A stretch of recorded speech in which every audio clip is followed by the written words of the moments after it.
It was a crisp November day in 2016, the kind that feels serene yet full of promise. Sherri Papini, a 34-year-old mother of two, started her morning like countless others before it. Her suburban Redding, California neighborhood, surrounded by wooded trails, offered a peaceful escape from the day-to-day bustle of family life. Known as a loving wife to her husband, Keith, and a devoted mother to her young children, Sherri embodied the image of a content, all-American mom. That morning, as the sun climbed higher in the sky, she laced up her running shoes and prepared for her usual jog. This was her sacred time, a moment to herself in the quiet embrace of nature. She set out onto the trail near her home, the crunch of gravel beneath her feet marking the start of what should have been another ordinary day. But by nightfall, this seemingly routine jog would become the inciting event of a mystery that would grip an entire nation. When the minutes turned into hours and Sherri failed to return home, her world and that of her family would be upended forever. Keith Papini, Sherri's husband, had been expecting her back within an hour or two. He knew her running route well, and it was unusual for her to deviate from her routine. But as the clock ticked past noon, an uneasy feeling crept in. Sherri wasn't answering her phone, a behavior entirely out of character. Keith, a man described as deeply caring and attentive, began calling her repeatedly, only to be met with the same disheartening result: voicemail. By mid-afternoon, concern turned to panic. Keith left work early and raced home, his mind racing with possibilities. Was she hurt? Had she twisted an ankle? Or worse, had something happened to her on the isolated trails? He quickly retraced the path she typically took, scanning the surroundings for any sign of her.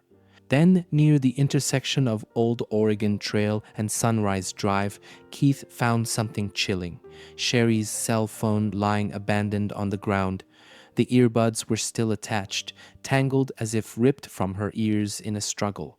Strands of her long blonde hair were reportedly found snagged in the cords, a haunting clue that hinted at violence. The sight sent Keith's heart racing. He called out her name into the quiet wilderness, his voice echoing unanswered. The discovery marked the beginning of a frantic search and an unfolding nightmare.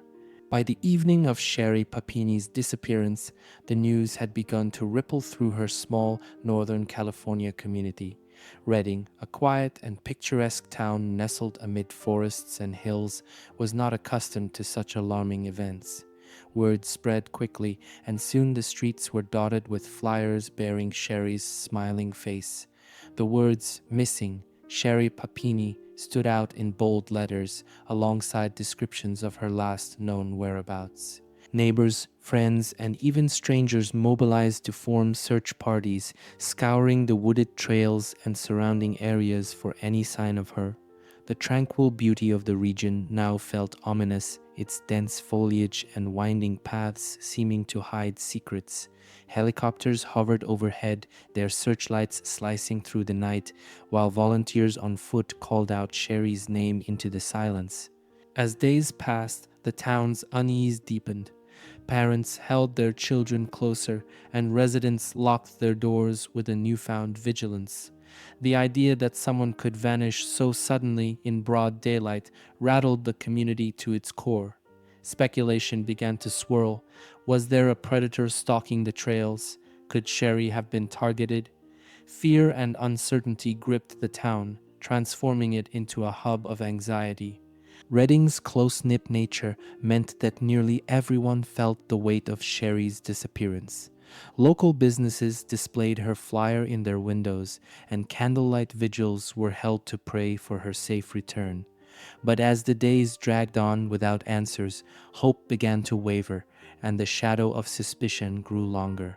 Keith Papini, Sherri's husband, was no longer just a private man consumed by worry. He had become the face of a desperate search. His love for his wife and fear for her safety propelled him to the forefront of the investigation.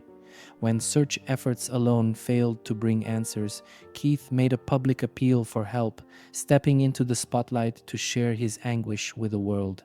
In a heartfelt and tearful television appearance, Keith pleaded for his wife's safe return. Sitting before the cameras, his face was etched with exhaustion and desperation. His voice cracked as he described Sherri as a loving mother, a devoted wife, and the light of their family. "Please bring her home to us," he implored, his words reverberating through living rooms across the nation.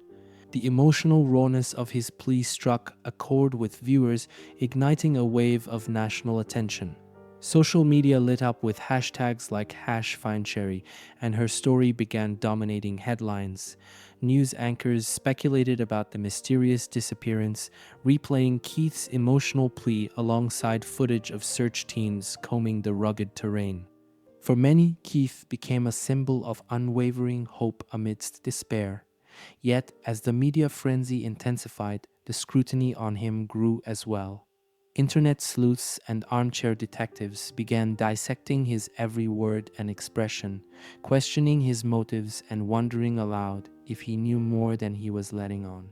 As the days stretched into weeks, Keith's plea remained a rallying cry for those determined to find Sherri.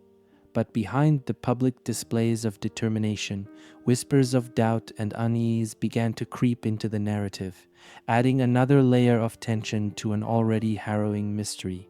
The days following Sherri Papini's disappearance were a blur of anguish and mounting despair for her family and community. With each passing moment, the hope for her safe return seemed to flicker and fade. While law enforcement continued their investigation, Keith Papini and Sherri's loved ones refused to sit idle. They hired private investigators, sparing no expense to uncover any clue that might lead them to Sherri. In an effort to gather additional resources, a GoFundMe campaign was launched, quickly gaining traction. Donations poured in from concerned individuals across the nation, raising tens of thousands of dollars to aid the search efforts. It was a testament to the impact of Sherri's story. She had become a symbol of vulnerability, a reminder that tragedy could strike anyone, anywhere. Despite the outpouring of support, the investigation seemed to stall. Leads that initially appeared promising turned into dead ends, and whispers of rumors swirled through the community, clouding the truth. Some questioned whether Sherri had been targeted by a stranger or if someone she knew was involved. Others speculated about human trafficking or a serial predator haunting the trails of Northern California. Each night, the Papini family faced the unbearable silence of her absence, clinging to the belief that Sherri would come home. But as the days stretched into weeks, even the most optimistic among them struggled to hold onto hope. Then, on Thanksgiving morning, after 22 excruciating days of uncertainty, the unthinkable happened. Sherri Papini was found alive. A motorist driving along a rural stretch of road in Yolo County spotted her disheveled and visibly distressed figure on the side of the highway. Authorities were called immediately, and soon Sherri was in the care of law enforcement and medical personnel. Her appearance told a harrowing story.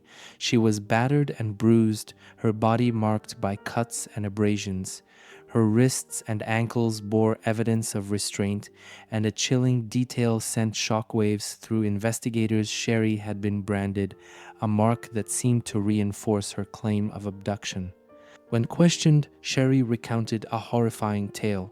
She claimed she had been kidnapped by two Hispanic women who held her captive, abused her, and eventually decided to release her without explanation. According to Sherri, her captors had concealed their faces with masks, spoke primarily in Spanish, and showed no mercy during her ordeal. The details of her story painted a vivid and terrifying picture, igniting a media frenzy. Headlines declared her survival a miracle, and the public breathed a collective sigh of relief. But beneath the surface, questions lingered. Who were these women? Why had they taken Sherri, and why had they let her go? For the moment, though, the focus remained on Sherri's recovery and the investigation into the alleged kidnappers. Her miraculous return offered a glimmer of hope to her family and community, even as the shadow of mystery loomed larger than ever. Sherri Papini's sudden reappearance after 22 days of terror was nothing short of miraculous, or so it seemed. Her story captivated the nation, with headlines lauding her bravery and survival. For many, Sherri was a symbol of resilience, a mother who had endured unimaginable horrors and lived to tell her tale.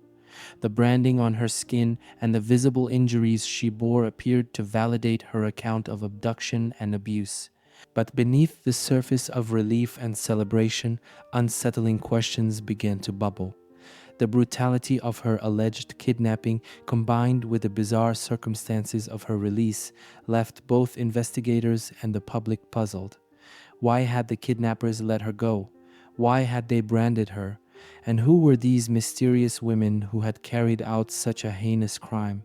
Law enforcement agencies dedicated countless resources to solving the case, determined to track down the alleged captors and bring them to justice. The investigation, however, was unlike any they had encountered. Leads seemed to evaporate almost as soon as they emerged, and Sherri's descriptions of her ordeal, though vivid, provided little actionable information. Meanwhile, the nation remained riveted. True crime enthusiasts dissected every detail of the case, online forums buzzed with theories, and news outlets ran daily updates. The public, gripped by the mystery, held its collective breath, waiting for answers that seemed just out of reach. In the weeks following her return, Sherri Papini sat down with investigators to recount her harrowing experience. She described her captors as two Hispanic women, both wearing masks that obscured their faces. One was older with coarse, graying hair, while the other was younger and more aggressive in her behavior. Sherri claimed they spoke primarily in Spanish, their voices cold and devoid of compassion. Using Sherri's descriptions, a forensic artist crafted composite sketches of the women.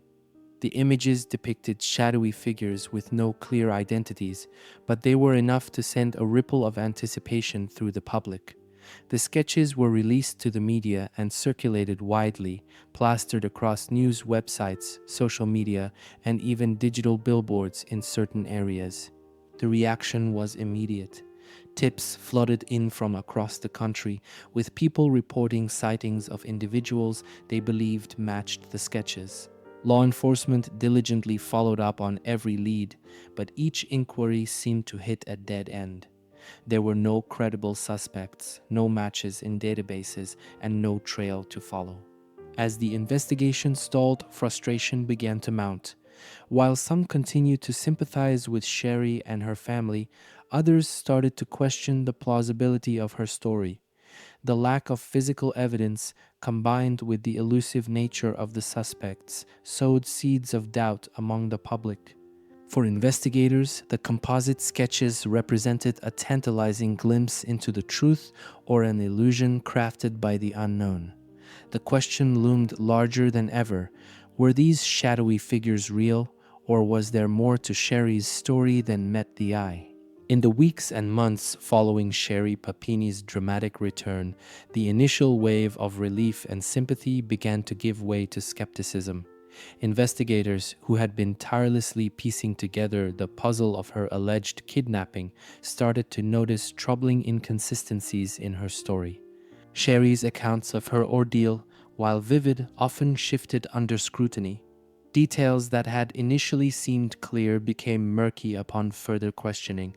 For example, her descriptions of her captors, their behavior, their dialogue, and even the environment where she claimed to have been held contained contradictions that couldn't be reconciled.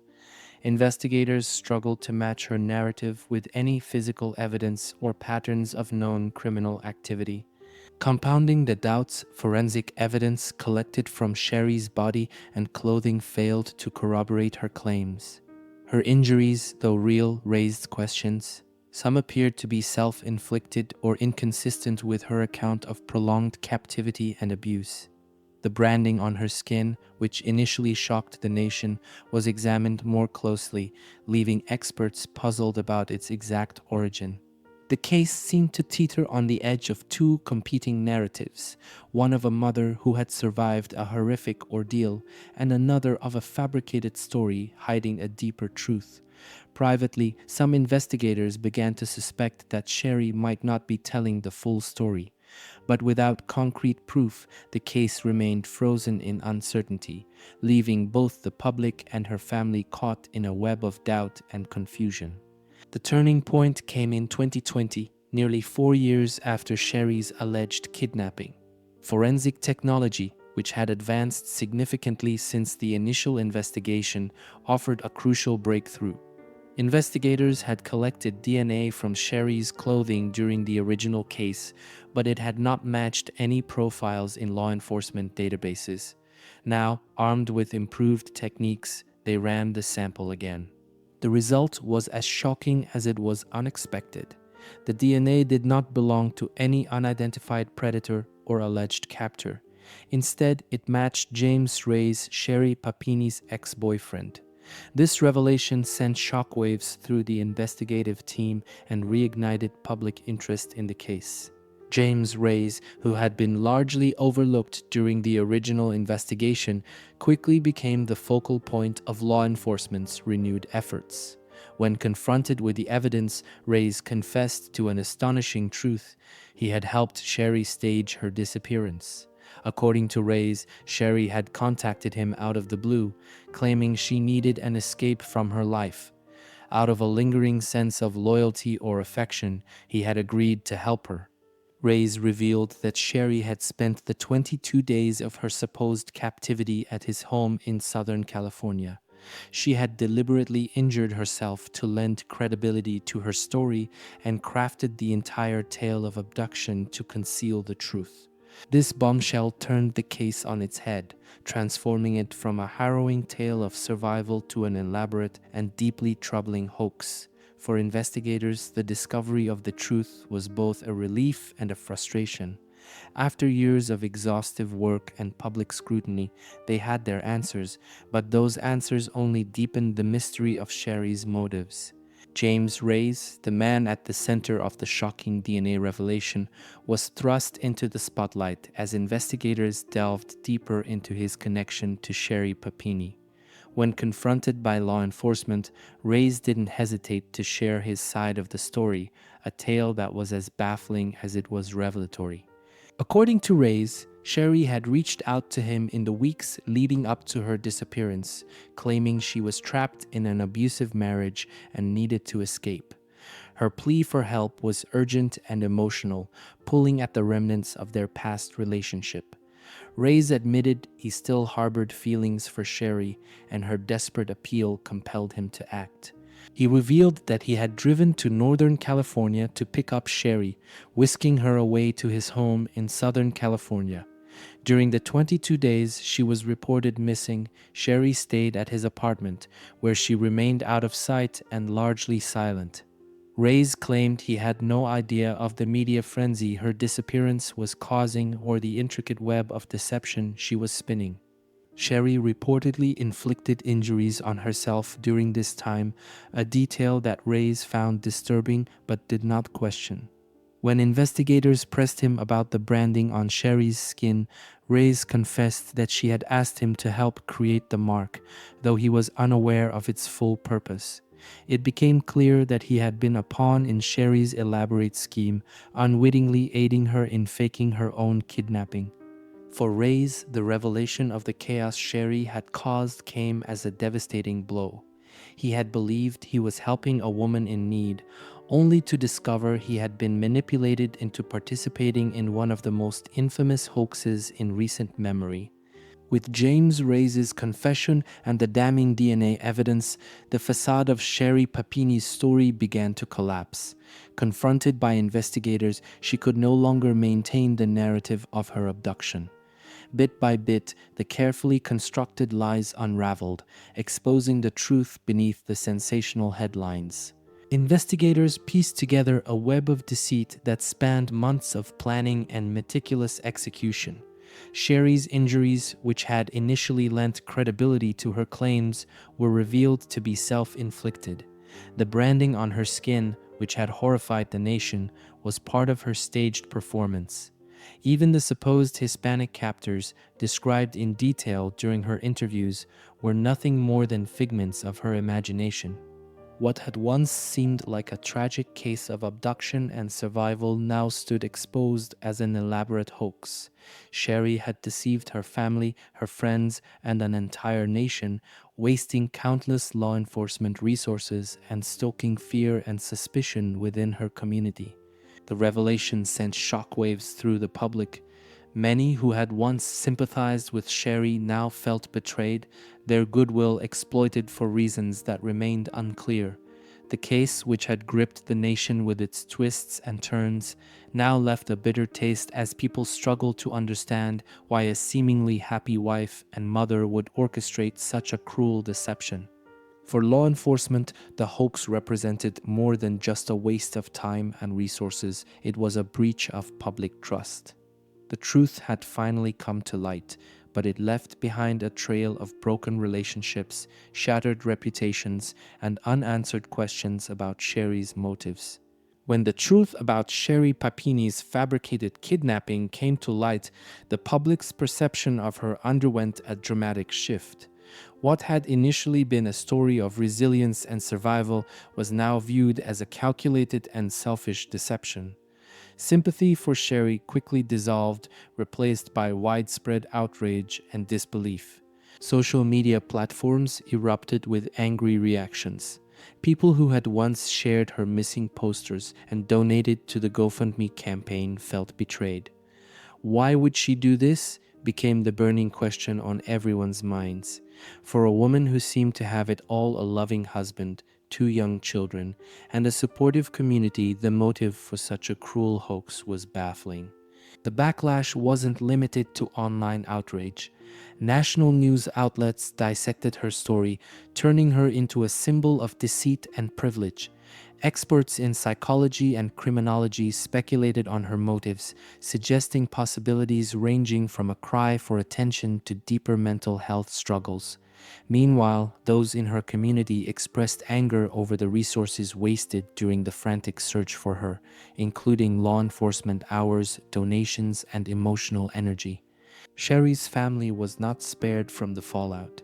Her husband, Keith, and their children became collateral damage in the storm of public condemnation. Friends and neighbors who had supported her unconditionally now distanced themselves, grappling with the betrayal. The once beloved wife and mother was now at the center of a national scandal, her reputation in tatters. In March 2022, after years of investigation and mounting evidence, Sherri Papini was finally arrested. Charged with making false statements to federal agents and committing mail fraud, she was taken into custody, marking a pivotal moment in the case. The arrest sent shockwaves through the media, reigniting interest in a story that had already captivated the nation. Cameras captured images of Sherri in handcuffs, her once pristine image shattered. The woman who had been celebrated as a survivor now stood accused of orchestrating a massive hoax that exploited public trust and diverted critical resources. Prosecutors laid out the charges against her in stark detail. The mail fraud charge stemmed from her use of GoFundMe donations to support the fabricated story, while the false statements charge highlighted the lies she had told investigators to perpetuate her kidnapping tale. The indictment painted a damning picture of premeditation and manipulation. As Sherri faced the consequences of her actions, the glare of public scrutiny intensified. Her arrest became a national spectacle, with commentators debating the severity of her punishment and the deeper implications of her deceit. For many, it was a moment of vindication, a reminder that justice could still prevail, even in a case as bizarre as this one. Yet, questions lingered. What had truly driven Sherri Papini to concoct such an elaborate scheme? And could she ever fully account for the emotional and financial damage she had caused?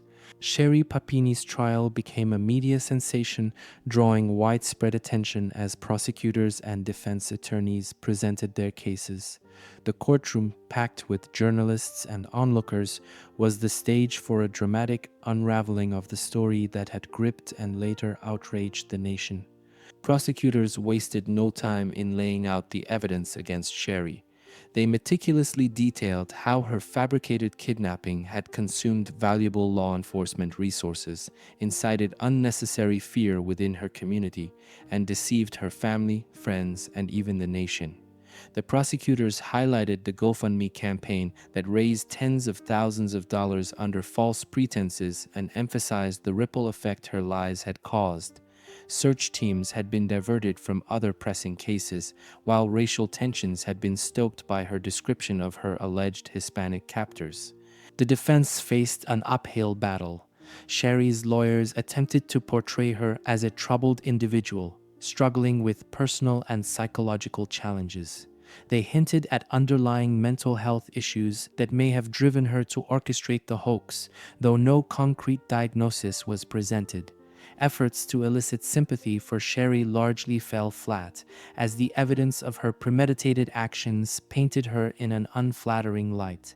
Keith Papini, who had filed for divorce and custody of their children, did not appear in court to support her. The emotional toll on their family became a focal point of public discourse, with many wondering how Sherri's children would one day process their mother's actions. The courtroom proceedings offered no easy answers to the questions that had haunted the case from the beginning. Why did Sherri do it? Was it an act of desperation or selfish manipulation? The drama left audiences captivated, even as it reinforced the tragic and senseless nature of her actions. In September 2022, the moment of reckoning arrived. Sherri Papini stood before the court as the judge handed down her sentence: 18 months in federal prison, followed by 36 months of supervised release. For a woman who had once been celebrated as a survivor, the reality of her punishment was stark. The judge's words were firm and unyielding. He condemned Sherri's actions as a betrayal of public trust and an affront to those who had supported her during her alleged ordeal.